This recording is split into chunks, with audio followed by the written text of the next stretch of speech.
Kuya Rab handang maging manager ni Carla kung sakaling makapasok ito bilang isang TV host sa industriya at dahil napansin nila ito na malaki ang potential ni Carla na maging isang model matapos itong makita nila sa entablado na magaling ito magdala ng kanyang sarili. Hala ito na kaya ang daan para maging isang sikat na model at TV host si Carla mga kaibigan. Isang mapagpalang araw po sa atin mga kakalingap at muli ay welcome back sa aking YouTube channel. At syempre bago po tayo magsimula sa video na ito ay gusto ko lamang po pasalamatan at shoutout ang ating mga minamahal na mga viewers at supporters na walang sawang nanonood sa ating YouTube videos mga kakalingap.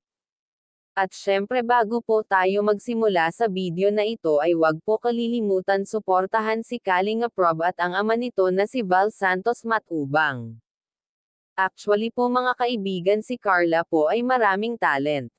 Malaking improvement ang nakita ni Kuya Rab kay Carla matapos ang successful na pagganap nito bilang isang model at bilang isang first-timer ay masasabi niyang may potential ito bilang isang modeling at ayon nga kay Kuya Rab ay open siyang maging isang talent manager kay Carla kung sakaling makuha itong isang commercial sa TV o kahit sa anong paraan kaya marami dito ang gustong kumuha katulad na lamang nitong isang sikat na TV host personnel na gusto si Carla ma-interview.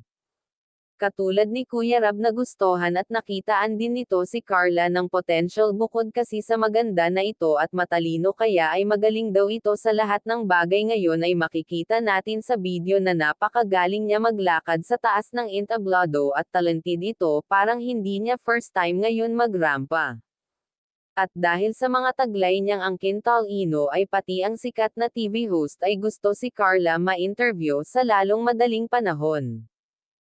Sayang daw kasi magaling si Carla mag-deliver ng salita may potential ito na maging isang sikat na TV host balang araw, kaya pinagkaguluhan ito at naghiyawan ang mga fans niya doon sa nasabing event mga kakalingap, kaya isa ito sa mga napansin sa kanya ng kanyang mga taga-suporta ang pagiging isang magaling magrampa sa taas ng entablado at matalino nga ito mga kakalingap, at nagpasalamat siya sa pagdating ng Team Kalingap sa buhay nila.